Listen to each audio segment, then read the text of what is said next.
उक नकवारा दो नकवारा लाकम चारा टिनी वाह वाह सो क्या गो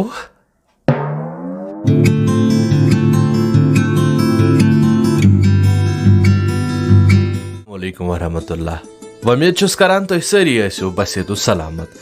आज तुहद हेस सन प्रेस सिलसिलुक 30 वीडियो बाकी वीडियोस वुचन तुह बोजन बाबत हेक्यो तुह as usual Munir speaks Facebook page तो मुनीर स्पीक्स यूट्यूब चैनल सत मिस्टर कशुर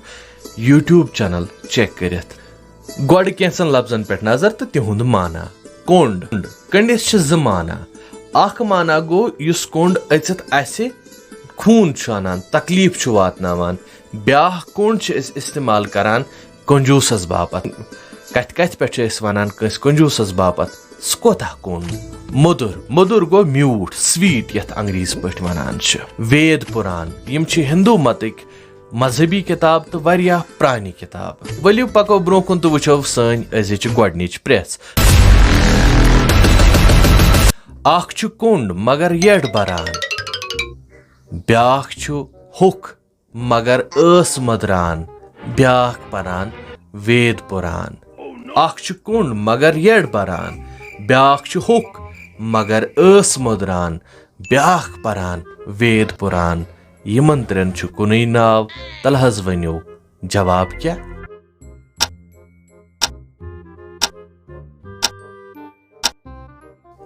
अमुक माना छु गोर आख छु कुंड यानी कि यथ कंड छ आसान सुत छु गोर यथ सिंगाड़ा वनान छ ब्या गोर छु हुक युस जन गोर फुल युस चारवायन छ दिवान सु छ आसान मधुर तो ब्याह गोर गो सु पंडित या सु मजहबी पेशवा युस वेद पुराण परान छ इमनी आवन आख छु कुंड मगर येड बरान ब्याख छु हुक मगर अस मदरान तो ब्याख परान वेद पुराण तो वली वन पको ब्रोकुन तो प्रसव एजिच दोयम प्रेस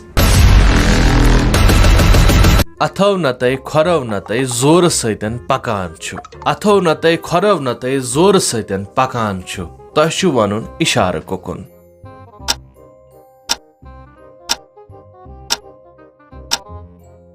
एमुक जवाब छु सरफ या स्नेक अश बडगमिस मो सरफ वनान तो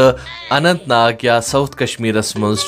सरफ वनान तो अथ जेवी योजन हर बोन गसान यह गसे इग्नोर करन वन अजिच सन त्रेम प्रेस यमुक तुह वारिया ज्यादा इंतजार छु खूबसूरत अंदाज छु सन लिटरेचरन यम लफ्ज इस्तेमाल करमित इक नकवारा दो नकवारा लाकम चाड़ा टिनि वाह वाह तुह वनियो इशार कोकुन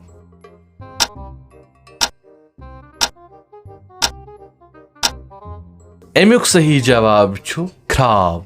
ख्राव ओस सु खरबान ओस हची वान बनावन तो अत अस हेर कनथ त्रे जद यवान करने यथ कन अजचन चपल त्रे जद छ आसान ब्रो कन अख पत कन ज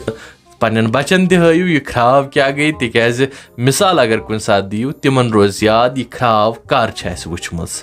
तो जनाब यम आज सानि अज त्रे प्रेस यम वीडियो साथ खुद ज्यादा लुकन ताम वातनावनस मज करियो अस मदद यमन पे लाइक कमेंट तो शेयर करित वह वुचो 12 एपिसोडस मज प्रश्न आमच प्रेस हुंद यह नाम किम दोस्तन छु ज्यूनमुत पहली थी मिरकोटा खिरगोमुत सदरस वसान सरांटे और इस पहेली का सही जवाब देकर 50 रुपए का इनाम जीता है नासिर हुसैन साहब ने। ये कहाँ से ताल्लुक़ रखते हैं हमें कुछ नहीं पता, ये वीडियो इन तक पहुँचाइए ताकि ये अपना इनाम हासिल कर पाए। वन बुझो अजिच प्रेस यमुक जवाब दित तुम हेक्यो जीनित 50 रुपयन हुंद कैश प्राइज। अस्सलामु अलैकुम बछस सईद सरका फातिमा चोर पेट आज छस बह यछान तोहे अख प्रेस पृछन वजुल प्याद परी ज़ाद बैक फिर वजुल प्याद परी ज़ाद अमि प्रेस हुंद जवाब हेक्यो तुम कमेंट बॉक्सस मज दित सोन नो एपिसोड यिनस तानत तोतान तुह तो खुदायस हवाला।